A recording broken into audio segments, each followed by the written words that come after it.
Vous êtes sur Burkina Info. Bonsoir à tous et bienvenue à ce 20h.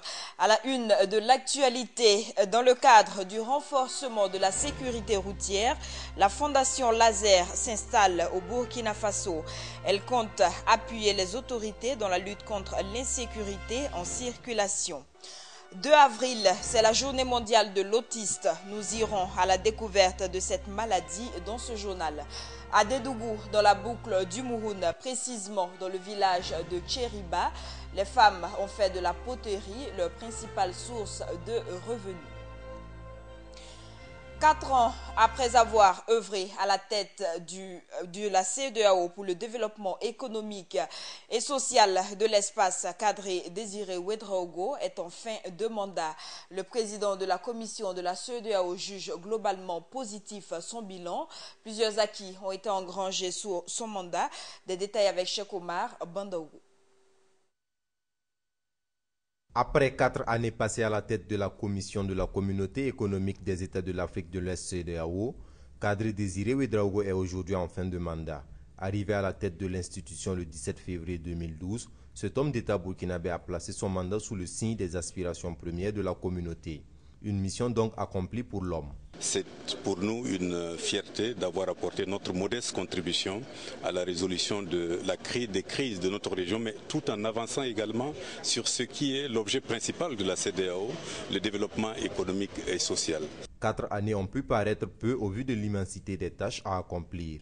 Mais si le président de la commission de la CEDEAO regarde avec fierté son action dans le rétroviseur de son mandat, c'est que le temps quelque peu court n'a pas été un handicap à la réalisation des projets. Nous avons fait des efforts pour boucler l'adoption du tarif extérieur commun de la CEDEAO, qui fait de notre communauté une union douanière. Nous avons pu boucler les négociations sur les APE qui duraient depuis 12 ans et nous avons pu enfin avancer en matière de libre circulation avec la mise en vigueur de la carte d'identité biométrique de la CEDEAO qui remplacera la carte de séjour dans tous les États membres de la CEDEAO, concrétisant ainsi le citoyen de la CEDEAO. Des acquis certes, mais de nombreux défis à relever pour le futur successeur de Kadri Désiré Ouédraogo à la tête de la commission de la CEDEAO. Nous savons en même temps que beaucoup de défis restent à relever, notamment la lutte contre le terrorisme, l'insécurité, les crimes transnationaux organisés. Et pour cela, la CEDEAO, à travers sa force en attente, à travers son mécanisme de gestion et de résolution des conflits, mais aussi de promotion de la bonne gouvernance et des principes démocratiques, apporte sa modeste contribution à l'œuvre de développement de nos États membres. Avec à son actif plus d'une vingtaine de sommets de chefs d'État et de gouvernement au cours des 4 dernières années, Kadri Désiré Ouédraogo aura acquis une solide expérience dont il a fait bénéficier toute la sous-région. Une expérience que les autorités burkinabées souhaitent voir mise au profit du Burkina Faso. La Fondation Laser veut apporter sa contribution à la lutte contre l'insécurité routière. Le conseil d'administration s'est réuni ce matin pour réfléchir aux actions qu'il pourrait mener. Ce conseil est composé de médecins, de journalistes, de transporteurs et d'assureurs. Cheikh Omar Bandaougou. Du nouveau dans le domaine de la sécurité routière au Burkina Faso, la Fondation Laser entendait par là l'action pour la sécurité routière, organisation non gouvernementale internationale, s'installe maintenant au Burkina. Son conseil d'administration s'est réuni ce 2 avril à Ouagadougou pour faire un tour des actions qu'elle aura à mener. Il y a des actions qui seront posées, comme ce que je dis. Et ça, ce pas des actions isolées, c'est des actions qui rentrent dans le programme gouvernemental. Il s'agit de, en tant qu'organisation non gouvernementale, c'est d'accompagner le gouvernement dans sa démarche. Pour une réussite conséquente de ces actions, le conseil d'administration de la Fondation s'est attaché les services de tous ceux qui, par leur action, contribuent à réduire les problèmes liés à la circulation routière. Les médecins, dans l'ordre des médecins, vous avez les assureurs, l'association professionnelle des sociétés d'assurance, et les transporteurs, l'organisation des transporteurs du Burkina au TRAF. Vous avez aussi l'ANESER, le réseau des journalistes pour la promotion de la sécurité routière. Tous conscients du rôle qu'ils auront à jouer dans cette équipe, les membres du conseil d'administration entendent amener leurs organisations professionnelles à œuvrer pour la réduction des accidents de la circulation et pour la gestion des conséquences. Nous, ce que nous comptons faire, c'est de sensibiliser aussi nos populations. Parce que bon, le but, c'est pas parce qu'on va inciter nos clients à faire donc des sinistres. Non, on va faire avoir des accidents. Nous sommes au niveau de la partie gestion des conséquences de la mauvaise circulation routière. Et notre participation sera de donner un certain nombre de conseils pour prévenir les accidents et aussi organiser une prise en charge des victimes des accidents de la circulation et des différentes catastrophes. En tout état de cause, la Fondation Laser déplore la situation actuelle de l'insécurité routière au Burkina Faso. La prise en compte de ce domaine par le ministère en charge des Transports vient rassurer la Fondation qui y voit une voie de réalisation de ses ambitions. Autre actualité, la 3e édition du Forum national sur le leadership des jeunes s'est ouverte ce matin. Ce cadre permettra aux différents participants de profiter d'expériences d'autres personnes en termes de leadership et de responsabilisation. Ibrahim Zongo. Confiance et responsabilité, confiance sociétale et autonomisation financière des jeunes. C'est sous ce thème que s'est ouvert ce samedi 2 avril 2016 le Forum national sur le leadership des jeunes. Un thème choisi par les organisateurs de ce forum pour mettre les jeunes face à leurs responsabilités sociétales pour un développement personnel et commun au profit de la nation. Notre but, c'est de dire aux jeunes que tant que nous ne serons pas responsables pour nous-mêmes, des autres, de notre nation, on ne pourra pas gagner de la confiance. Et tant qu'on n'a pas, les gens ne nous font pas confiance, tant que les aînés ne nous font pas confiance, tant que les partenaires ne nous font pas confiance, il serait difficile que nous puissions atteindre cette autonomie financière que nous tous nous visons. Chacun de nous a le désir de pouvoir à tous ses besoins et ça passe par le fait de gagner la confiance, ça passe par le fait d'être responsable. Pour atteindre son objectif, ce forum qui se veut le 3e du genre partira d'exemples concrets de personnes ressources pour inciter les jeunes à plus de responsabilités et de leadership. C'est que nous nous appuyons sur des expériences, nous appuyons sur du vécu. On donne généralement dans des cours, dans des séminaires, des formations à partir des livres ou des contenus de connaissances existants. Mais là, il s'agit de partir de la vie d'hommes et de femmes.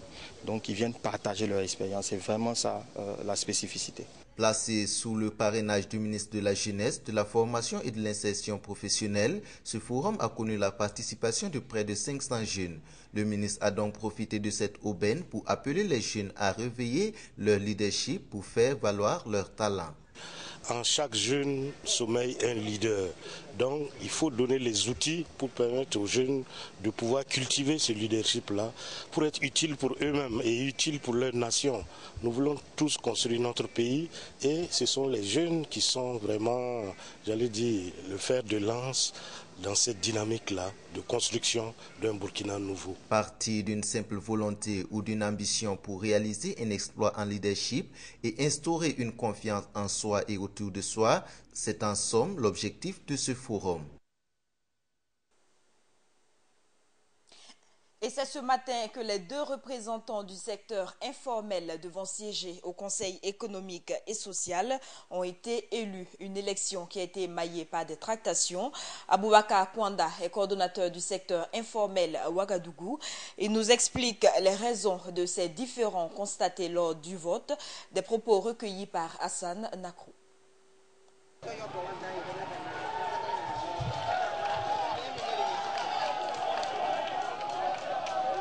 Nous sommes là aujourd'hui ce matin, c'est pour élire les 2 représentants du secteur informel au niveau pour le Conseil économique et social. Et nous avons demandé, comme c'est un truc national, qu'il y ait un poste pour Bobo, un poste pour Ouara, parce que c'est national. Voilà, c'est ce que nous voulons. C'est pour dire qu'il y a d'autres partis qui ne sont pas d'accord, qui veulent qu'on prenne les 2 éléments pour Ouagadougou. Nous ne sommes pas d'accord. Nous voulons un élément pour Ouara, un élément pour Bobo, parce que c'est national. Et ça parle c'est le secteur informel. Voilà, c'est pour reprendre les acteurs du secteur informel au niveau du Conseil économique et social. Bon, c'est pour dire que je pense que c'est au niveau de l'organisation. Mais ils sont en train de faire un consensus. Parce que Bobo est venu avec un seul candidat. Au niveau de Ouara, nous avons près de 25 personnes qui se sont présentées. Donc nous avons proposé que Bobo représente les provinces et que le candidat Ouara compétit avec les candidats Ouara. Voilà, pour qu'on puisse dégager 2 sièges pour le Conseil économique et social. En tout, je pense que si je ne me trompe pas, ils sont à peu près 30 personnes. Voilà, 2 postes. Non, ça ne va pas dégénérer. Il ne va pas dégénérer parce qu'on s'est déjà entendu, on s'est compris. Ceux qui veulent gâter, on va les regarder, mais nous voulons que ça soit national. Un poste à Ouara, un poste à Bobo. C'est l'équité totale. Parce que on demande 2 personnes. Voilà, un dans les provinces, un au niveau du centre. Bon, ces candidats, non, les candidats, il y en a d'autres qui ont fait des consensus, qui ont désisté, qui ont pris leur voix donnée à 2 personnes. Voilà. Donc je pense qu'il n'y a aucun problème à ce sujet. Ils sont des électeurs, ils sont venus en retard. Et la sécurité, pour éviter la fraude, ils ont fermé la porte. C'est un problème de fraude. Pour éviter la fraude, ils ont fermé la porte. Pour sécuriser ce qu'il y a à l'intérieur. Pour ce qui concerne la situation des étudiants tchadiens expulsés de Deux Yeux, c'est toujours le statu quo. Fatigués d'attendre, ces derniers menacent de passer à la vitesse supérieure. Ils dénoncent la rupture de dialogue entre eux et la délégation tchadienne. Ibrahim Zongo, reportage. Délégation escroc, délégation à mauvaise intention.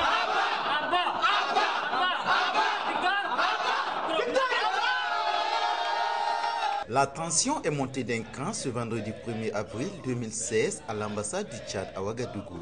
Pour cause, les étudiants tchadiens qui sont à leur 3e semaine de camping à l'ambassade disent ne rien comprendre de la venue à Ouagadougou de la délégation tchadienne. La délégation dépêchée depuis déjà une semaine s'enferme aisément dans un hôtel 5 étoiles de Ouaga et refuse tout dialogue sérieux après une première prise de contact animée de menaces et d'intimidation traitant les étudiants d'activistes et d'opposants. Au regard de ce qu'ils appellent désormais rupture de dialogue par la délégation, les étudiants menacent de mettre en branle ce qu'ils ont comme dernier recours pour entrer en possession de leurs droits. Vu l'impasse de la situation, nous lançons un ultimatum de 48 heures à compter de ce jour 1er avril 2016 aux autorités tchadiennes de rappeler à l'ordre cette délégation afin de satisfaire les exigences des étudiants. Sinon, la délégation sera la seule responsable des conséquences qui en découleront. Qu'à cela ne tienne, ils disent rester dans leur ligne de conduite qui se veut estudiantine et basée sur le paiement intégral de leur scolarité et bourse de subsistance. Face à cette situation, nous avons urgemment tenu ce matin une AG ici même à l'ambassade. Les étudiants ont unanimement condamné l'attitude insultante de la délégation et tiennent fermement à leur plateforme revendicative qui stipule le paiement intégral de 3 ans d'arriérés de bourse de subsistance et de frais de scolarité. Rappelons que depuis le début de la crise, l'ambassadeur Mbatnamba Djang n'a plus mis pied à son service et ni lui ni la délégation venue du Tchad n'acceptent dire un seul mot à la presse. Poursuivons ce journal en santé. Aujourd'hui 2 avril, c'est la journée mondiale de l'autiste. À cette occasion, l'association burkinabé d'accompagnement psychologique et d'aide à l'enfance a eu une pensée pour les enfants autistes. Allons à la découverte de cette maladie avec Hassan Nakrou.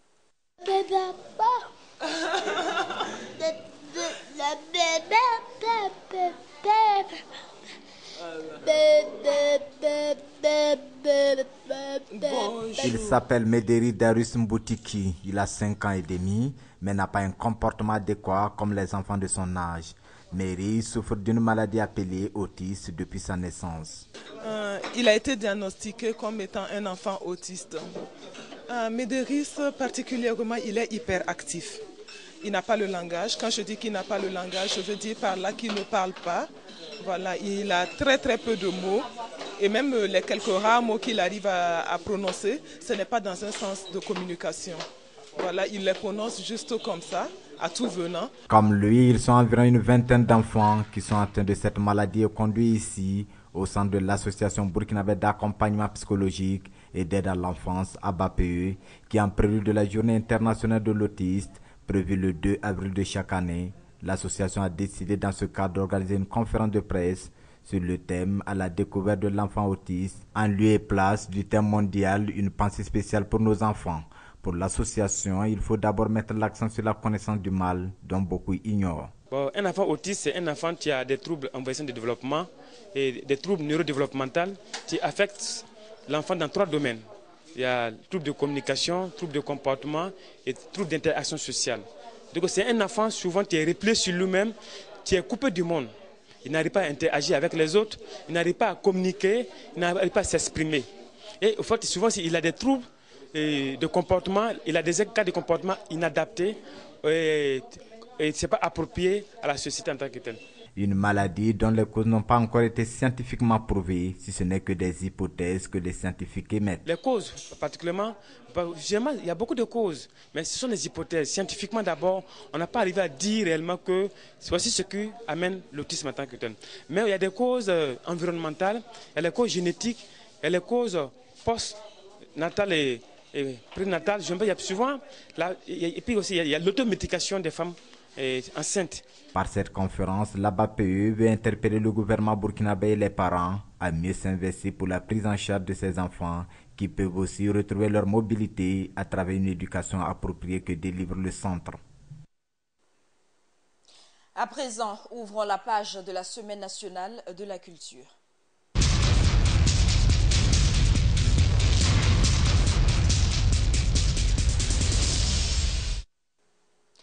Les commerçants victimes de l'incendie survenu sur le site de la foire de la SNC jeudi seront dédommagés.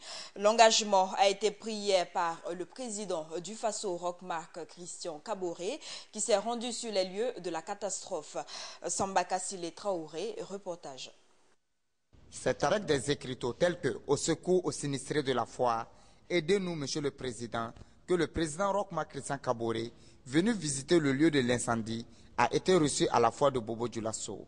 Il se dit être attristé par cet incident qui a gâché cette fête biennale. Je dis que c'est déjà déplorable que nous ayons eu cette situation parce que la fête était belle et cet incendie est venu un peu attrister, je dirais, la SNC. Aux sinistrés de l'incendie, le président Rockmark Kaboré leur promet une aide d'urgence pour leur permettre de continuer la fête en attendant d'être dédommagés à l'issue de l'enquête sur les raisons de cet incendie. J'ai rencontré tous ceux qui ont été concernés par cette situation désastreuse et je leur ai dit que le site est assuré d'une part. Deuxièmement, ils seront dédommagés. Évidemment, comme vous le savez, ils estiment qu'ils ont perdu tous leurs biens et qu'ils ont besoin d'une aide d'urgence pour leur permettre de survivre. Nous verrons d'ici cet après-midi avec le ministre de la Culture ce que nous pourrons faire dans ce sens-là pour leur permettre de continuer à participer à la fête jusqu'à ce qu'au terme de l'enquête, ils puissent être dédommagés. Les sinistrés se disent ravis de cette nouvelle et espèrent que cela ne tardera pas. Des troupes participant à la SNC Bobo 2016 ont reçu hier des prix spéciaux de plusieurs institutions.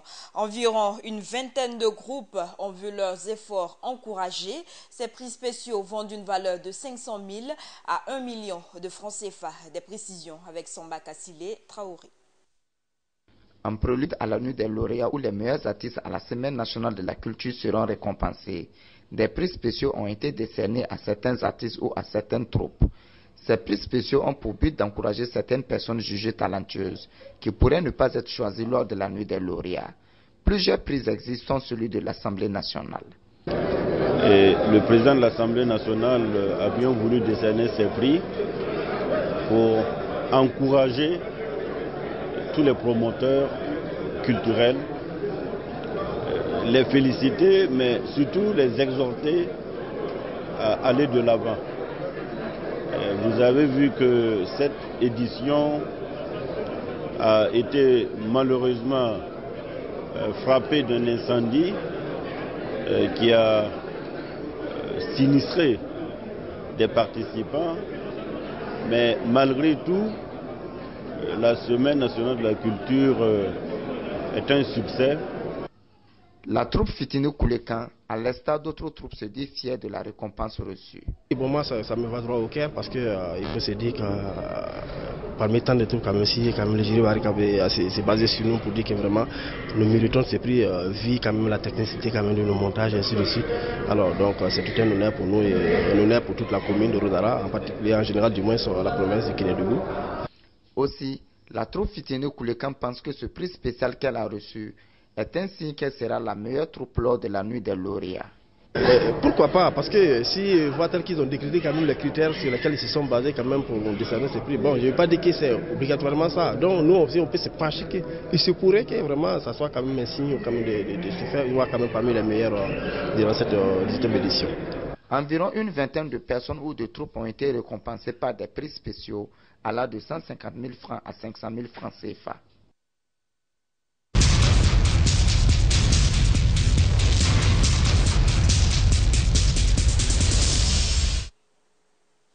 Poursuivons cette édition, refusant de sombrer dans la pauvreté, les femmes du village de Kériba, dans les environs de Dédougou, ont opté pour le métier de la poterie.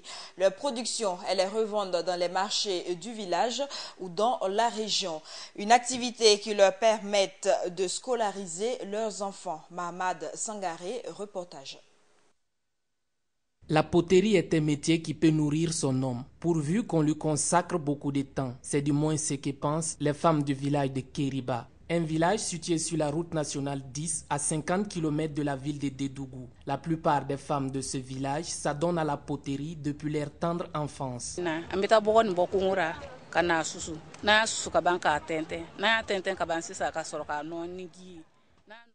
Nous partons chercher de l'argile en brousse que nous tamisons et que nous pilons. Quand on finit de piler, nous délayons, puis on choisit le motif qu'on veut faire. Ici, nous fabriquons des canaries, des plats, des assiettes, des pots de fleurs. Nous fabriquons tout. Nous nous sommes même réunis en groupement pour travailler. Le marché de Kériba et les différentes foires organisées lors des festivals culturels sont entre autres les lieux d'exposition de ces chefs-d'œuvre. Pour la commercialisation de nos œuvres, nous les exposons ici au marché de Kériba et aussi, quand il y a les foires dans d'autres régions, nous nous déplaçons pour aller les vendre. Et c'est grâce à cette activité que ces femmes arrivent à subvenir aux besoins de leur famille et à lutter contre la pauvreté. Il y a des jours où je peux avoir 5 000 francs, d'autres 10 000. Souvent, quand il y a beaucoup de clients, je peux gagner jusqu'à 15 000 francs. Ça dépend du marché. Mais je ne me plains pas, car c'est grâce à cette activité que j'arrive à subvenir à mes besoins et à payer les frais de scolarité de tous mes enfants. Cependant, ces dames rencontrent d'énormes difficultés dans l'exercice de ce métier. La difficulté majeure que nous rencontrons, c'est l'absence de place adéquate pour exposer nos marchandises. En cette année 2016, nos chiffres d'affaires sont en baisse et je pense que cela est dû au manque d'espace adéquat pour la commercialisation de nos œuvres. Nous demandons également aux autorités de nous aider à professionnaliser ce métier. À en croire Mamouna Tayago, leur groupement est en discussion avec certaines structures en vue de leur permettre d'avoir les moyens nécessaires pour mener à bien ce métier. Les membres du mouvement raélien du Burkina Faso ont célébré ce 2 avril la journée planétaire des Raéliens. Au cours d'une conférence publique, ils ont affirmé leur volonté de construire une ambassade des extraterrestres au Burkina. Des détails avec Mahamad Sangaré. Le mouvement raélien du Burkina Faso a tenu une conférence publique sur le thème « Une ambassade des extraterrestres pour la paix sur la Terre » ce samedi 2 avril 2016. Une conférence qui s'inscrit dans le cadre de la célébration de la journée planétaire des Raéliens dénommée Embassy Day. L'idée de ce soir rentre dans le cadre de l'activité planétaire appelée Embassy Day qui a été décidée par Raël, demandant à tous les mouvements raéliens de toute la planète de manifester soit par des conférences, soit par des contacts pour sensibiliser l'opinion publique et demander officiellement au gouvernement de leur pays l'accord d'un terrain, l'attribution d'un terrain avec les statuts diplomatiques qui vont avec pour la construction d'une ambassade pour les extraterrestres, les Elohim. Il s'est agi pour Dita Lamane Ebié de rappeler la mission du prophète Raël sur terre et présenter au public un projet de construction d'une ambassade des extraterrestres au Burkina Faso. Dans cette conférence, il s'est agi d'abord de rappeler la mission de Raël. On a rappelé justement cette mission qu'il avait reçue depuis 1973, dans laquelle se trouvait justement ce chapitre concernant l'ambassade, ce projet de l'ambassade, de la construction de l'ambassade, donc qui comporte tous les éléments utiles, les retombées que la construction de cette ambassade va apporter, va entraîner pour le pays qui va accueillir cette ambassade. Et au conférencier d'énumérer à son auditoire les avantages d'un tel projet. il y a des pays qui engrangent des milliards de dollars, des millions en tout cas de dollars, du fait du tourisme religieux. Ça, c'est un petit côté économique qui n'a rien à voir, qui n'est rien du tout par rapport à ce que ça va être avec l'arrivée, avec la construction de l'ambassade. Parce que là, comme ils l'ont indiqué, ce sera le centre spirituel et le centre scientifique de toute l'humanité, de toute la planète. À en croire Dita Lamane Ebié, le mouvement raélien du Burkina Faso va bientôt adresser une lettre au gouvernement burkinabé lui demandant un terrain pouvant abriter cette ambassade. Élu le 20 mars, le président nigérien Mahamadou Issoufou a été investi ce samedi pour son deuxième mandat de 5 ans. La cérémonie de prestation de serment s'est déroulée à Niamey en présence d'au moins 9 chefs d'État africains, dont le président Kaboré. Investi, Mahamadou Issoufou promet notamment de continuer à lutter contre le terrorisme. En République démocratique du Congo, la mission de l'ONU, la MONUSCO, a annoncé aujourd'hui avoir ouvert une enquête pour inconduite en lien avec des allégations d'atteinte et d'exploitation sexuelle. Des actes qui auraient été commis par des casques bleus tanzaniens dans une région de l'Est congolais. La MONUSCO rassure que si les faits sont avérés, ils seront suivis de sanctions. Et les Kenyans ont commémoré ce samedi le premier anniversaire du massacre perpétré à l'université de Garissa dans le nord-est du pays. 148 personnes, dont 142 étudiants, avaient trouvé la mort le 2 avril 2015 dans des attaques perpétrées par les islamistes Shebab. Ce fut l'attaque la plus meurtrière au Kenya depuis 1998. Et c'est la fin de ce journal. Merci de l'avoir suivi et très bonne suite de nos programmes.